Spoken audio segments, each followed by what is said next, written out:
Hi, my name is Olivia Sablan, and the title of my research project is A Year of Passive Hydrocarbon Monitoring Next to an Eagle Ford Well Site. So I am currently a junior at Carroll College studying chemistry, and I had the opportunity to complete this research during the atmospheric science in the Gulf Coast region RU at Texas A&M University this past summer. And my research advisor for this project was Gunnar Shada. So, because Texas leads the nation in oil and gas production, the focus of this project was to assess health and environmental effects of emissions from a site in Texas. Hydrocarbon concentrations or emission levels were passively sampled on private property weekly near a gas site. I then used regional weather data to establish dispersion trends and see how emissions from that site were spreading into the community. Specifically, I targeted benzene because it is a carcinogen, so long-term exposure to benzene in the atmosphere does cause cancer. You can see that picture on the right side is the experimental setup. Underneath the protective shelter are the passive sampling cartridges. This project was conducted from September 2018 to 2019. You can see there is an overhead view of the sampling location and the gas site. That blue star is the sampling location, and the gas site lies in the northwest quadrant in relation to those samplers. The nearest equipment on the site was about 100 meters from the sampling location. This was conducted in Iola, Texas, which is a low traffic rural area in Texas. And so likely the gas site is the source of the emissions rather than traffic like in a metropolitan area. The hydrocarbon levels were analyzed using thermal desorption gas chromatography with a flame ionization detector. Included in the analysis was benzene specifically, but also 2-methylpentane, 3-methylpentane, N-hexane, and toluene. Here is a plot of some of the experimental results that were found during this project. This is a plot of benzene levels in parts per billion by the start date of the sample. This is colored by the sample condition. The blue dots we called wet samples were weeks where there was high humidity or high rainfall, and that caused the samples to blow out the flame ionization detector while they're being sampled. So these were just colored to be really transparent and show that those wet samples were normally distributed, so that's why they were included in the results. That wind plot to the left-hand side is a plot from the week of February 27th, and that's coming from that red dot there. Each stick on this plot represents 1 hour of wind during that week, so about 61% of those winds were coming from the northwest sector, so coming from the gas site and blowing into the sampling location. And during that week, there were higher levels of benzene. And then you can see in June 16th, the week of June 16th, that point there is a bit lower on benzene levels, and there was only about 5% of winds coming from the gas site to the sampling location. There is a slight increase that can be seen in this plot during those winter months, but there is quite a bit of noise in this plot, likely because the benzene levels that were being measured were so low. You can see that some of these points are about 0.1 parts per billion, which is pretty low.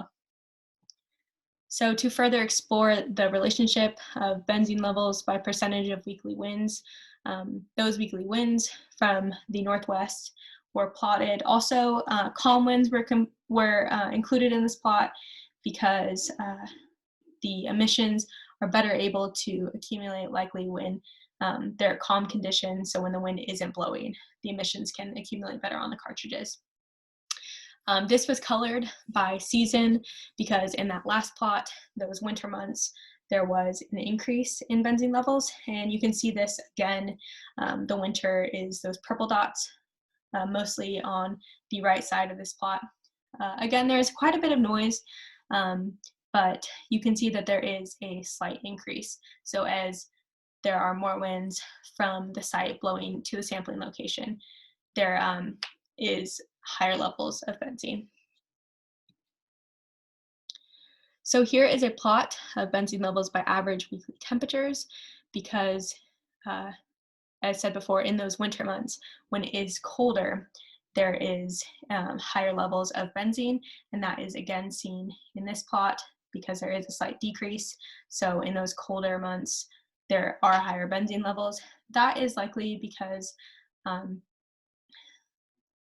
there are lower boundary levels in the winter months, so that means that winds aren't mixing as much.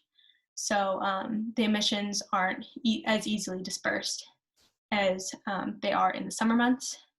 And the trend of more northwest winds in the winter months, that is because in Texas during the summer, there is more southerly winds, but then there's a shift in the wintertime to more northerly winds. So the plot on the left-hand side is the relationship between alkanes, and then on the right is the relationship between aromatics from this project. You can see that there is a strong correlation between each of the alkanes. That is likely because they are alkanes, those alkanes specifically, are likely from a similar source of evaporated gasoline from the site. That plot on the right-hand side with the aromatics, there is quite a bit weaker correlation, if any, between each of the aromatics, and that's because they're likely from more variable sources, including traffic along with evaporation.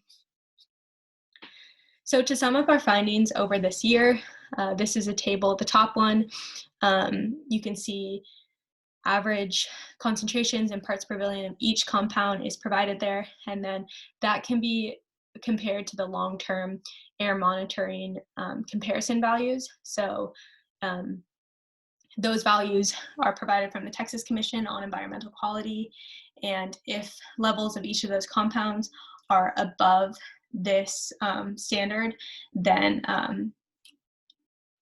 health effects and environmental effects will occur. So none of the compounds that we analyzed came close on average to any of those long-term values.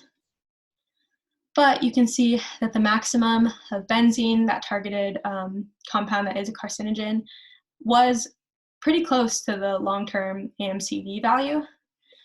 So to compare that benzene level to metropolitan areas, that table below there shows the average benzene levels in 2017 and 2018 in the Dallas and Houston areas. So areas where there are high traffic levels and therefore high emission levels from the traffic. You can see that the levels of benzene from the gas site are either above or quite comparable to those values from the metropolitan area. So as I said earlier, this sampling site was in a rural area, so there was no traffic like Dallas or Houston. So I think that's important to look at how close those were. So some key conclusions from this project was that there is a seasonal relationship of higher benzene levels during winter months in Texas, likely due to that shift in winds, as I mentioned, and lower boundary levels. Hydrocarbon levels did not exceed the Texas Commission on Environmental Quality values. Benzene didn't get above 1.4 parts per billion, but the benzene levels that were measured during this project were comparable to or higher than Texas metropolitan area levels.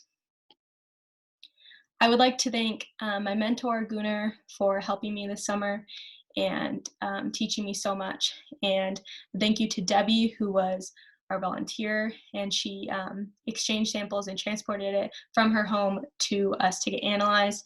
And thanks to Kimberly and Lily for helping analyze samples.